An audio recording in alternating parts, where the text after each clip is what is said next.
12-13 വയസ്സുള്ള കുട്ടികൾ തൊട്ട് ഏത് പ്രായക്കാരിലും ഇന്ന് ഫാറ്റി ലിവർ കാണുന്നുണ്ട്. നമ്മുടെ ഇടയിൽ ഒരു 10 പേരെ എടുത്തു കഴിഞ്ഞാൽ 3 പേരിലും ഫാറ്റി ലിവർ ഉള്ളതായിട്ടാണ് കണക്കുകൾ പറയുന്നത്. നമ്മുടെ ശരീരത്തോട് ഏറ്റവും കോപ്പറേറ്റ് ചെയ്യുന്നതും നമ്മുടെ ശരീരത്തോട് ഏറ്റവും സ്നേഹമുള്ള ഒരു ഓർഗൻ ലിവറാണ്. എന്താണ് ഫാറ്റി ലിവർ? അപ്പം നമുക്ക് ആദ്യം തന്നെ നമ്മുടെ ജീവിതശൈലിയിലാണ് മാറ്റം വരുത്തേണ്ടത്. ഹായ്, ഞാൻ ഡോക്ടർ പ്രിയ, Q1 ഹെൽത്ത് കെയറിലെ ഹോമിയോപ്പത്തിക് ഫിസിഷ്യനാണ്. ഇന്ന് നമ്മുടെ ക്ലിനിക്കിൽ പേഷ്യൻസ് ഒക്കെ വരുമ്പോൾ ചിലപ്പോൾ വയറുവേദനയായിട്ടോ അല്ലെങ്കിൽ മറ്റ് പല കംപ്ലയിൻസിന് വരുമ്പോൾ നമ്മൾ വയറിൻ്റെ സ്കാനിങ്ങിന് വിടാറുണ്ട്. അപ്പോൾ നമ്മൾ യാദൃശ്ചികമായി കാണുന്ന ഒരു ഫൈൻഡിംഗ് ആണ് ഫാറ്റി ലിവർ. 12-13 വയസ്സുള്ള കുട്ടികൾ തൊട്ട് ഏത് പ്രായക്കാരിലും ഇന്ന് ഫാറ്റി ലിവർ കാണുന്നുണ്ട്. നമ്മുടെ ഇടയിൽ ഒരു 10 പേരെ എടുത്തു കഴിഞ്ഞാൽ 3 പേരിലും ഫാറ്റി ലിവർ ഉള്ളതായിട്ടാണ് കണക്കുകൾ പറയുന്നത്. ഇത്രയും കോമൺ ആയി കാണുന്ന ഒരു ജീവിതശൈലി രോഗമായതുകൊണ്ട് തന്നെ ഇന്ന് നമുക്ക് ഫാറ്റി ലിവറിനെ കുറിച്ച് സംസാരിക്കാം. നമ്മുടെ ശരീരത്ത് വലതുവശത്ത് വയറിന് മുകളിൽ വാരിയെല്ലുകളുടെ താഴെ സ്ഥിതി ചെയ്യുന്ന ഒരു ഓർഗനാണ് കരൾ. നമ്മുടെ ശരീരത്തിലെ ഏറ്റവും വലിയ ഗ്രന്ഥിയാണ്. ഒരു ആരോഗ്യമുള്ള ഒരു മനുഷ്യൻ്റെ ശരീരഭാരത്തിൻ്റെ 2% കരളിൻ്റെ തൂക്കമായിട്ടാണ് കണക്കാക്കപ്പെടുന്നത്. നമ്മുടെ ശരീരത്തിൽ ഭക്ഷണത്തെ ദഹിപ്പിക്കാനായിട്ടുള്ള പിത്തരസം ഉൽപ്പാദിപ്പിക്കുന്നത് കരളിലാണ്. അതുപോലെ തന്നെ നമ്മുടെ ശരീരത്തിലുള്ള വൈറ്റമിനെ സ്റ്റോർ ചെയ്യുന്നതും അതുപോലെ നമ്മുടെ ശരീരത്തിൽ ഉണ്ടാകുന്ന ടോക്സിൻസിനെയൊക്കെ മെറ്റബോളൈസ് ചെയ്ത് മാലിന്യങ്ങളെ പുറന്തള്ളുന്നതും ലിവറിൻ്റെ ഫംഗ്ഷൻ മൂലമാണ്. അതുപോലെ നമ്മുടെ ശരീരത്തിൽ കൊളസ്ട്രോൾ ഉൽപ്പാദിപ്പിക്കുന്നതും ലിവറിൻ്റെ സഹായത്തോടെയാണ്. നമ്മുടെ ശരീരത്തോട് ഏറ്റവും കോപ്പറേറ്റ് ചെയ്യുന്നതും നമ്മുടെ ശരീരത്തോട് ഏറ്റവും സ്നേഹമുള്ള ഒരു ഓർഗൻ ലിവറാണ്. അതെന്തുകൊണ്ടെന്നാൽ നമ്മുടെ ലിവറിന് എന്തെങ്കിലും ചെറിയ ഇൻഫെക്ഷൻസ് ഒക്കെ വന്നു കഴിഞ്ഞാൽ നമ്മൾ ആ ഇൻഫെക്ഷൻസ് മാറ്റിയാൽ ലിവർ തന്നെ സുഖപ്പെടുത്താൻ വേണ്ടി ശ്രമിക്കും. മിക്ക രോഗങ്ങളും ലക്ഷണങ്ങളൊന്നും കൂടാതെ അത് സ്വന്തം തന്നെ ചികിത്സിക്കും. അതുപോലെ തന്നെ നമ്മുടെ ലിവർ ഒരു അസുഖം വന്ന് പകുതി മുറിച്ച് മാറ്റിയാലും അതിന് സ്വന്തം പ്രോഗ്രസ് ചെയ്ത് വർക്ക് ചെയ്യാനുള്ള ഒരു കഴിവ് ലിവറിനുണ്ട്. അതുകൊണ്ട് തന്നെയാണ് നമ്മൾ ഇന്ന് ലിവർ ട്രാൻസ്പ്ലാന്റേഷനൊക്കെ സുഖകരമായിട്ട് നടത്തുന്നത്. ഇനി നമുക്ക് വിഷയത്തിലേക്ക് വരാം. എന്താണ് ഫാറ്റി ലിവർ? നമ്മുടെ ലിവറിൻ്റെ കോശങ്ങളിൽ കൊഴുപ്പടിയുന്ന അവസ്ഥയാണ് ഫാറ്റി ലിവർ. ചെറിയ തോതിലുള്ള കൊഴുപ്പൊക്കെ അടിയുന്നത് സാധാരണമാണ്. പക്ഷെ നമ്മുടെ കരളിൻ്റെ ഭാരത്തിനേക്കാളും ഒരു 5 മുതൽ 10% കൊഴുപ്പ് അടിയുമ്പോഴാണ് നമ്മൾ ഫാറ്റി ലിവർ എന്ന കണ്ടീഷനിലോട്ട് പോകുന്നത്. ഇത് തന്നെ നമ്മൾ വേണ്ട രീതിയിലൊന്നും ശ്രദ്ധിക്കാതിരുന്നു കഴിഞ്ഞാൽ അത് ഒരു കംപ്ലീറ്റ് ലിവർ ഫെയിലിയറിലോട്ട് പോകും. ഇനി എന്തുകൊണ്ടൊക്കെയാണ് ഫാറ്റി ലിവർ ഉണ്ടാകുന്നത് നോക്കാം. ഏറ്റവും പ്രധാനപ്പെട്ട കാരണം മദ്യപാനമാണ്. ഇങ്ങനെ ഉണ്ടാകുന്ന ഫാറ്റി ലിവറെ നമ്മൾ ആൽക്കഹോളിക് ഫാറ്റി ലിവർ എന്നാണ് പറയുന്നത്. നമ്മൾ കഴിക്കുന്ന മദ്യം അത് നമ്മുടെ ലിവറിൽ എത്തുകയും അത് ആൽക്കഹോൾ നമ്മൾ അസറ്റാൽഡിഹൈഡ് എന്ന് പറയുന്ന ഒരു കോമ്പൗണ്ടായിട്ട് കൺവേർട്ട് ചെയ്യും. ഈ അസറ്റാൽഡിഹൈഡ് വിഘടിച്ച് അസറ്റേറ്റ് ആവും. ഈ അസറ്റേറ്റ് വീണ്ടും വിഘടനം സംഭവിച്ച് വാട്ടറായും കാർബൺ ഡൈ ഓക്സൈഡ് ആയിട്ടാണ് നമ്മുടെ ശരീരത്തിൽ നിന്ന് പുറന്തള്ളുന്നത്. ഇതിനിടയിൽ ഉണ്ടാകുന്ന അസറ്റാൽഡിഹൈഡ് എന്ന് പറയുന്ന ഒരു കോമ്പൗണ്ട് അതൊരു ടോക്സിക് സബ്സ്റ്റൻസ് ആണ്. അത് നമുക്ക് ക്യാൻസർ വരെയുള്ള ഉണ്ടാക്കാനുള്ള ശേഷിയുണ്ട്. ഈ കോമ്പൗണ്ട് നമ്മുടെ ലിവറിൻ്റെ കോശങ്ങളെ നശിപ്പിക്കുന്നു. അതുവഴിയാണ് നമുക്ക് ഫാറ്റി ലിവർ ഉണ്ടാകുന്നത്. രണ്ടാമതായി പറയുന്ന ഒരു ഗ്രൂപ്പ് ഓഫ് കണ്ടീഷനാണ് നോൺ ആൽക്കഹോളിക് ഫാറ്റി ലിവർ, മദ്യപാനമല്ലാത്ത മറ്റു കാരണങ്ങൾ. അതിലേറ്റവും പ്രധാനപ്പെട്ട കാരണം നമ്മുടെ അമിതമായിട്ടുള്ള ഭക്ഷണം കഴിക്കുന്നതാണ്. നമ്മുടെ ശരീരത്തിൻ്റെ ഊർജ്ജത്തിന് ആവശ്യത്തിലും കൂടുതൽ നമ്മൾ ഭക്ഷണം കഴിക്കുമ്പോൾ അത് നമ്മുടെ ശരീരത്തിൽ കൊഴുപ്പായി അടിയുന്നു. ഇത് നമുക്ക് ആദ്യം ഒക്കെ അമിതവണ്ണമായിട്ട് പ്രസൻറ്റ് ചെയ്യും. വീണ്ടും ഈ കൊഴുപ്പ് കൂടുമ്പോൾ അത് നമ്മുടെ ലിവറിലെ കോശങ്ങളിൽ കിട്ടിക്കിടന്ന് നമുക്ക് ഫാറ്റി ലിവർ ഉണ്ടാകുന്നു. അപ്പം അമിതമായി ഭക്ഷണം കഴിക്കുന്നത് ഒരു കാരണമാണ്. രണ്ടാമതായിട്ട് അമിതവണ്ണം അത് ഫാറ്റി ലിവറിന് ഒരു കാരണമാണ്. അതുപോലെ നമ്മൾ നിയന്ത്രണമല്ലാതെ പോകുന്ന BP, കൊളസ്ട്രോള്, പ്രമേഹം തുടങ്ങിയ രോഗങ്ങൾ നമുക്ക് ഫാറ്റി ലിവറിലോട്ട് എത്തിക്കാം.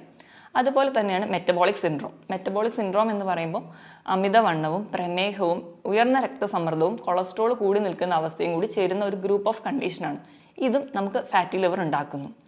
അതുപോലെ തന്നെ നമ്മൾ സ്വയം ചികിത്സിക്കുന്ന പെയിൻ കില്ലേഴ്സ് കഴിക്കുക, അതുപോലെ തന്നെ ചില സ്റ്റിറോയിഡ്സും ചില ആൻറ്റി ഡിപ്രസീവ് ഡ്രഗ്സ് കഴിക്കുന്നവരിലും ഫാറ്റി ലിവർ ഉണ്ടാകുന്നതായി കാണാം. ഇതിനോടൊപ്പം തന്നെ irritable bowel disease, ulcerative colitis പോലെയുള്ള രോഗങ്ങളും ഫാറ്റി ലിവർ ഉണ്ടാക്കുന്നു. അതുപോലെ നമ്മൾ അമിതവണ്ണം കുറയ്ക്കാനായിട്ട് ചെയ്യുന്ന ബീറിയാട്രിക് സർജറികൾ, അതുപോലെ പെട്ടെന്ന് വണ്ണം കുറയ്ക്കാൻ വേണ്ടി പട്ടിണി കിടക്കുന്നത് ഫാറ്റി ലിവർ ഉണ്ടാക്കുന്നു. ഇതിനോടൊക്കെ പുറമെ അണുബാധകൾ, ഹെപ്പറ്റൈറ്റിസ് A-B-C പോലെയുള്ള ഇൻഫെക്ഷൻസ്, മലേറിയ പോലെയുള്ള ഇൻഫെക്ഷൻസും ഫാറ്റി ലിവറിന് കാരണമാണ്. ഇതുപോലെ തന്നെ പാരമ്പര്യം ഒരു ഘടകമാണ്. ചില കുടുംബങ്ങളിൽ ഈ കരൾ രോഗം ഒരു പാരമ്പര്യമായിട്ടും കാണുന്നുണ്ട്. ഇനി എന്തൊക്കെയാണ് ഫാറ്റി ലിവറിൽ കാണുന്ന ലക്ഷണങ്ങൾ എന്ന് നോക്കാം. പൊതുവെ ഈ ഫാറ്റി ലിവർ പുറത്തോട്ടൊന്നും വലിയ ലക്ഷണങ്ങൾ കാണിക്കാറില്ല. നമ്മൾ മറ്റ് പല ആവശ്യങ്ങൾക്ക് വേണ്ടി ഒരു ബോഡി സ്കാനൊക്കെ ചെയ്യുമ്പോൾ അതിൽ യാദൃശ്ചികമായിട്ടാണ് ഫാറ്റി ലിവർ കാണാറ്. എന്നാലും ചിലരിൽ കാണുന്ന സിംറ്റംസ് എന്തൊക്കെയാണെന്ന് നോക്കാം. ഒന്നാമതായിട്ട് മഞ്ഞപ്പിത്തം. നമുക്കറിയാം നമ്മുടെ കരളിലാണ് ബിലിറൂബിൻ്റെ മെറ്റബോളിസം നടക്കുന്നത്. ഇത് നടക്കാതെ വരുമ്പോൾ ഇത് നമ്മുടെ സ്കിന്നിനടിയിൽ അടിയുന്നു. ഇതാണ് നമുക്ക് മഞ്ഞപ്പിത്തം ഉണ്ടാകാനുള്ള കാരണം. രണ്ടാമത്തെ ഒരു ഫീച്ചറാണ് വയറ് വീർത്ത് വരിക. അതുപോലെ വയറ് ഉന്തി വരുന്നത്. ഒരു 90% വയറ് ചാടി വരലും ഫാറ്റി ലിവർ ഉള്ളതായിട്ടാണ് കാണുന്നത്. മൂന്നാമത്തെ ഫീച്ചറാണ് വയറുവേദന.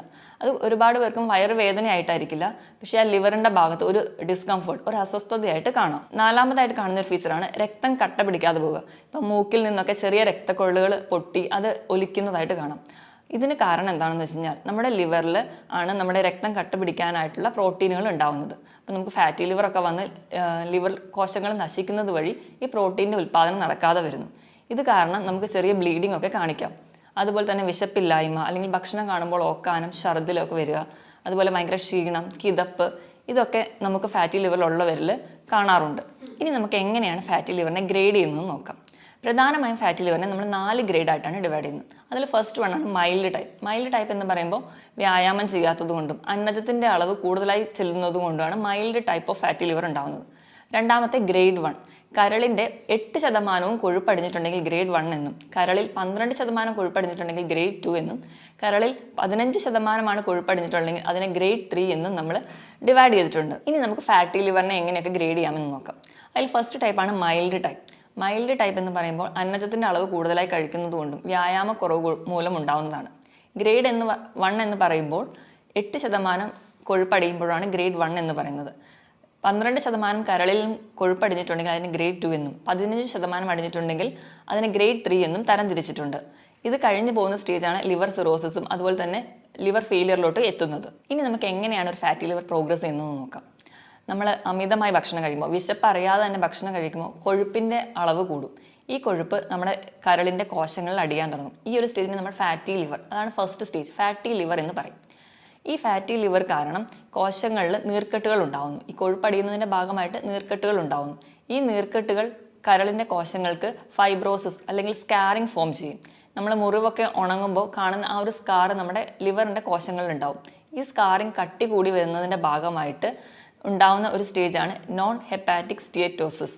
ഇതാണ് രണ്ടാമത്തെ സ്റ്റേജ്. ഈ ഒരു സ്റ്റേജ് എത്തുമ്പോഴത്തേക്കും നമ്മുടെ ലിവർ എൻസൈംസ് ഒക്കെ കൂടുതലായിട്ട് നിൽക്കും. ഈ ഫാറ്റി ലിവറിൻ്റെ സ്റ്റേജിലും ഈ സെക്കൻഡ് സ്റ്റേജിലും നമുക്ക് ലിവറിനെ പഴയ പോലെ തിരിച്ചെത്തിക്കാൻ പറ്റും. ഇനി ഈ ഒരു സ്റ്റേജ് പ്രോഗ്രസ് ചെയ്യുമ്പോൾ നമ്മുടെ നോർമലായിട്ടുള്ള ലിവർ കോശങ്ങൾക്കൊക്കെ അതിൻ്റെ പ്രഷർ കൂടുന്നതിൻ്റെ ഭാഗമായിട്ട് നോർമൽ ഫങ്ഷനിങ് ഒന്നും ചെയ്യാൻ പറ്റാതാവും. അങ്ങനെ കരളിൻ്റെ മൊത്തം പാരൻകൈമയ്ക്ക് ഒരു ഫൈബ്രോസ്ഡ് സ്റ്റേജിലോട്ട് പോകും. അതാണ് മൂന്നാമത്തെ സ്റ്റേജ്, ഫൈബ്രോസ്ഡ് സ്റ്റേജ്. ഇത് കഴിഞ്ഞ് ഈ ഫൈബ്രോസിസ് വീണ്ടും തുടരുന്ന വഴി നമുക്ക് കംപ്ലീറ്റ് ആയിട്ടുള്ള ലിവർ ചുരുങ്ങി ഒരു റബ്ബർ പോലെ ഒരു ഉപയോഗമില്ലാത്ത ഒരു അവയവമായിട്ട് മാറും. ഈ ഒരു സ്റ്റേജിനെയാണ് നമ്മൾ ലിവർ സിറോസിസ് എന്ന് പറയുന്നത്. ഇങ്ങനെ 4 സ്റ്റേജായിട്ട് ലിവർ പ്രോഗ്രസ് ചെയ്ത് അവസാനം ഒരു ലിവർ ക്യാൻസറിലോട്ടും കംപ്ലീറ്റ് ലിവർ ഫെയിലിയറിലോട്ടാണ് പോകുന്നത്.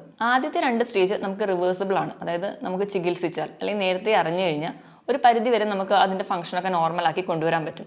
പക്ഷേ അവസാനത്തെ 2 സ്റ്റേജിലാണ് നമ്മൾ അറിയുന്നതെങ്കിൽ അപ്പോഴത്തേക്കും നമുക്കത് കംപ്ലീറ്റ് ആയിട്ട് തിരിച്ചു കൊണ്ടുവരാൻ പറ്റില്ല. ഈ ഒരു സ്റ്റേജൊക്കെ എത്തുമ്പോഴത്തേക്കും പലർക്കും സ്കിന്നിൽ തന്നെ ഒരു കാരണമൊന്നും കൂടാതെ ചൊറിച്ചിലുണ്ടാവുന്നു, പാദങ്ങളിൽ നീര്, ഉറക്കമില്ലായ്മ, വിശപ്പില്ലായ്മ, അതുപോലെ വയറൊക്കെ വല്ലാണ്ട് വെള്ളം കെട്ടി വീർത്തിരിക്കുന്ന ഒരു സ്റ്റേജിലോട്ടൊക്കെ എത്തിയിട്ടുണ്ടാവും. ഇനി ഇങ്ങനെ ലിവർ കംപ്ലയിൻറ്റ്സ് ഒക്കെ കാണുന്നവരിൽ കോമൺ ആയിട്ട് കാണുന്ന വേറൊരു കംപ്ലയിൻ്റ് ആണ് പിത്തസഞ്ചിയിൽ കല്ല്, അതുപോലെ പിത്തസഞ്ചിയിലൊക്കെ പോളിപ്പ് ഫോം ചെയ്യുന്നത്. അപ്പം നമ്മൾ മെയിൻലി ആ ഒരു കല്ല് സർജറി വഴി റിമൂവ് ചെയ്യും, അല്ലെങ്കിൽ പോളിപ്പ് റിമൂവ് ചെയ്യും. പക്ഷേ ഇവിടുത്തെ ഒരു ബേസിക് കോസ് എന്ന് പറഞ്ഞിട്ടുണ്ടെങ്കിൽ ലിവറിൽ പ്രശ്നം ഉണ്ടാവും. അപ്പോൾ ഇങ്ങനെയൊക്കെ ഉള്ള രോഗികൾ ആദ്യം അവർക്ക് ഫാറ്റി ലിവർ ഉണ്ടോ അല്ലെങ്കിൽ ലിവർ കംപ്ലയിൻറ്റ്സ് ഒക്കെ ഉണ്ടെങ്കിൽ അതിനെ വേണം കൺട്രോൾ ചെയ്യാൻ. അതിന് വേണ്ടിയിട്ട് വേണം നമ്മുടെ ഡയറ്റും അല്ലെങ്കിൽ നമ്മുടെ എക്സസൈസൊക്കെ ചാർട്ട് ചെയ്യാൻ. ഇനി നമുക്ക് എങ്ങനെയൊക്കെ ഫാറ്റി ലിവർ കണ്ടുപിടിക്കാമെന്ന് അറിയാം. നമ്മൾ പറഞ്ഞ പോലെ നേരത്തെ യാദൃശികമായിട്ടാണ് കാണുന്നത്. അപ്പോൾ ഇങ്ങനത്തെ വയറൊക്കെ വീർത്ത് വരുന്നവരാണെങ്കിലും അല്ലെങ്കിൽ എന്തെങ്കിലും പാരമ്പര്യമായിട്ടുള്ളവർക്കും അല്ലെങ്കിൽ മദ്യപാനികളൊക്കെ ഇടയ്ക്കിടയ്ക്ക് വയറിൻ്റെ സ്കാൻ ചെയ്ത് നോക്കുന്നത് നല്ലതാണ്. വയറിൻ്റെ സ്കാൻ ചെയ്യുമ്പോൾ ആ ലിവറിൻ്റെ സൈസ് കൂടി നിൽക്കുന്നതായിട്ട് കാണാം. രണ്ടാമതായിട്ട് നമുക്ക് ലിവർ ഫംഗ്ഷൻ ടെസ്റ്റ് ചെയ്യാം. അപ്പം നമുക്കൊരു ഹെപ്പാറ്റിക് സ്റ്റേജിലൊക്കെയാണ് നിൽക്കുന്നതെങ്കിൽ ലിവർ എൻസൈംസ് ആയിട്ടുള്ള SGOT, SGPT-ൻ്റെയൊക്കെ വാല്യൂ കൂടുതലായിട്ട് നിൽക്കുന്നത് കാണാം. മൂന്നാമതായിട്ട് നമുക്ക് എന്തെങ്കിലും എൻഡോസ്കോപ്പികൾ ചെയ്യാം. എൻഡോസ്കോപ്പി ചെയ്യുന്നത് വഴി നമുക്ക് വേറെ എന്തെങ്കിലും കോംപ്ലിക്കേഷൻസിലോട്ട് ഈ ഫാറ്റി ലിവർ എത്തിയോ എന്നറിയാം. ഈ ഫാറ്റി ലിവർ ആണ് എന്ന് ഉറപ്പിക്കാൻ വേണ്ടി നമ്മൾ ചെയ്യുന്നതാണ് ബയോപ്സി. പക്ഷേ ബയോപ്സി എപ്പോഴും നമ്മൾ ചെയ്യാറില്ല. വേറെ ഒരു കോംപ്ലിക്കേഷൻസ് ഒക്കെ എന്തെങ്കിലും ഉണ്ടെങ്കിലോ അല്ലെങ്കിൽ വേറെ ഒരു കണ്ടീഷൻ സസ്പെക്ട് ചെയ്യുന്ന ഒരു കേസിൽ മാത്രമേ നമ്മൾ ബയോപ്സിക്ക് വിടാറുള്ളൂ. അല്ലെങ്കിൽ ബയോപ്സി കൊണ്ട് ഒരുപാട് പാർശ്വഫലങ്ങൾ ഉണ്ടാകുന്നത് കൊണ്ടാണ് കോമൺ ആയിട്ട് അങ്ങ് ബയോപ്സി ചെയ്യാത്തത്. ഇനി നമുക്ക് എങ്ങനെയൊക്കെയാണ് ഫാറ്റി ലിവറിനെ മാനേജ് ചെയ്യാൻ നോക്കാം. പൊതുവേ നമ്മൾ ഇന്ത്യക്കാർക്ക് ഈ ലിവറിൻ്റെ ആരോഗ്യം കുറച്ച് കുറവാണ്. അതോടൊപ്പം തന്നെ തെറ്റായ ഭക്ഷണ രീതിയും ചിട്ടയില്ലാത്ത ജീവിതശൈലിയാണ് നമുക്ക് ഇങ്ങനെ ഫാറ്റി ലിവർ അല്ലെങ്കിൽ മറ്റ് ലിവർ രോഗങ്ങളോ ഉണ്ടാക്കുന്നത്. അപ്പോൾ നമുക്ക് ആദ്യം തന്നെ നമ്മുടെ ജീവിതശൈലിയിലാണ് മാറ്റം വരുത്തേണ്ടത്. അപ്പോൾ ഒന്നാമതായിട്ട് നമുക്ക് ഫാറ്റി ലിവർ ഉണ്ട് എന്ന് അറിഞ്ഞു കഴിഞ്ഞാൽ നമ്മൾ സ്വയം ചികിത്സിക്കാൻ ഇരിക്കുകയാണ് ചെയ്യേണ്ടത്. നമ്മൾ എത്രയും പെട്ടെന്ന് ഒരു ഫിസിഷ്യനെ കാണുക. അപ്പം അവർ പറയുന്ന രീതിയിൽ നമ്മുടെ ഫുഡും അല്ലെങ്കിൽ നമ്മുടെ വ്യായാമം ഒക്കെ ചിട്ടയാക്കുക. അതുവഴി നമുക്കൊരു പരിധി വരെ ഈ ലിവർ കംപ്ലയിൻസ് ഒക്കെ പ്രോഗ്രസ് ചെയ്യുന്നത് തടയാൻ പറ്റും. രണ്ടാമതായിട്ട് നമ്മൾ ആവശ്യമില്ലാതെ മരുന്ന് കഴിക്കുക. അപ്പോൾ എന്തെങ്കിലും ചെറിയ പെയിനൊക്കെ വരുമ്പോഴും നമ്മൾ ഡോക്ടറെ ഒന്നും കാണാതെ സ്വന്തമായിട്ട് പെയിൻ കില്ലേഴ്സ് കഴിക്കുന്നവരിൽ ലിവർ കംപ്ലയിൻസ് കൂടുതലായിട്ട് നിൽക്കുന്നത് കാണാം. അതുപോലെ തന്നെ സ്റ്റിറോയിഡ്സും അതുപോലെ ചില സൈക്യാട്രിക് ഡ്രഗ്സും ചില ഹാർട്ട് കംപ്ലയിൻസിന് കഴിക്കുന്ന മെഡിസിൻസ് ഒക്കെ കഴിക്കുന്നവർക്ക് ഫാറ്റി ലിവറിനുള്ള ചാൻസ് കൂടുതലാണ്.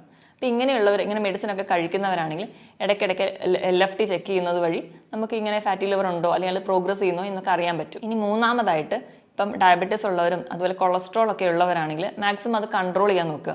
സ്വയം ചികിത്സിക്കാതെ തന്നെ നമുക്ക് വേണ്ട രീതിയിൽ കറക്റ്റായിട്ട് മെഡിസിൻ ഫോളോ ചെയ്യുക. അത് കൺട്രോൾ ചെയ്യുന്നത് വഴി നമുക്ക് ഇൻസുലിൻ റെസിസ്റ്റൻസ് ഒക്കെ കൺട്രോൾ ചെയ്യാൻ പറ്റും.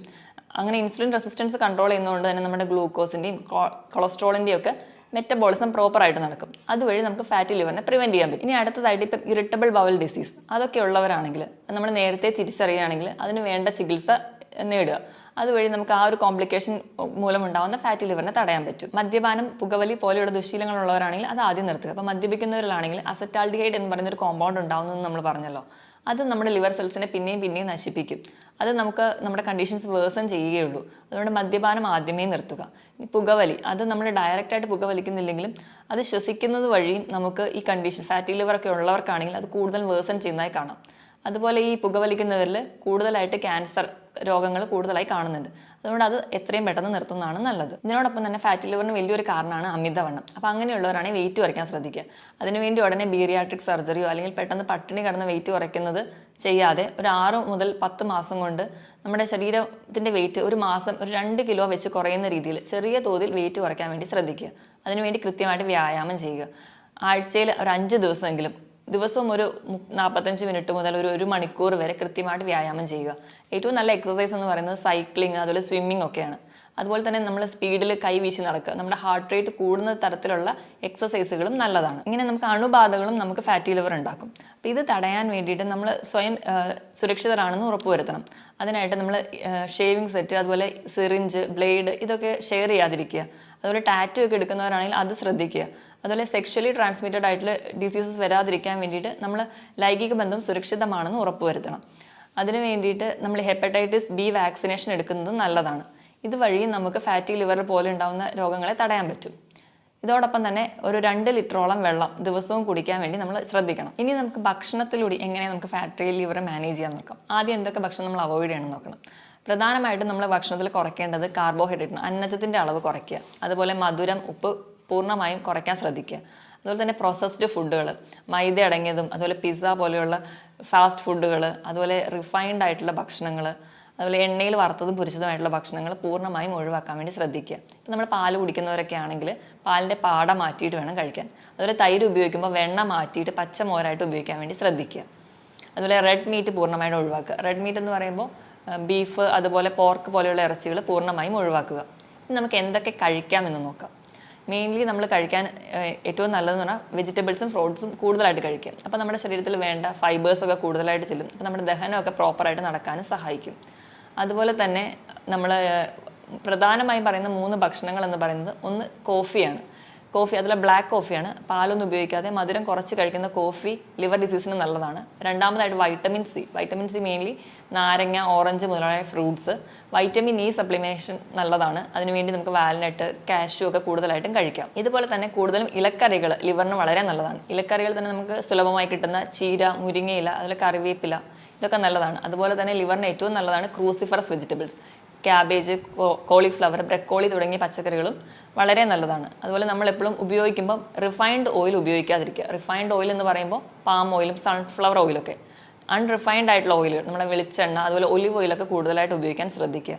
അതുപോലെ നമ്മൾ കൊഴുപ്പ് കഴിക്കുമ്പോൾ നമ്മുടെ അയല, മത്തി, ചൂര പോലെയുള്ള മീനുകളിലെ പോളി അൺസാച്ചുറേറ്റഡ് ആയിട്ടുള്ള ഫാറ്റ് അടങ്ങിയ ഭക്ഷണങ്ങൾ കഴിക്കാൻ കൂടുതലായിട്ട് ശ്രദ്ധിക്കുക. ഇങ്ങനെയൊക്കെ ചിട്ടയായ ഭക്ഷണ രീതിയിലൂടെയും കൃത്യമായ വ്യായാമത്തിലൂടെയും നമുക്ക് ലിവറിൻ്റെ ആരോഗ്യം മെച്ചപ്പെടുത്താവുന്നതേ ഉള്ളൂ. ഇതോടൊപ്പം തന്നെ തുടക്കത്തിലൊക്കെ അറിയുകയാണെങ്കിൽ ഹോമിയോപ്പതിയിൽ ഫലപ്രദമായ ചികിത്സയും ലഭ്യമാണ്. മറ്റൊരു ഹെൽത്ത് ടോപ്പിക്കുമായിട്ട് വീണ്ടും കാണുന്നത് വരെ നന്ദി.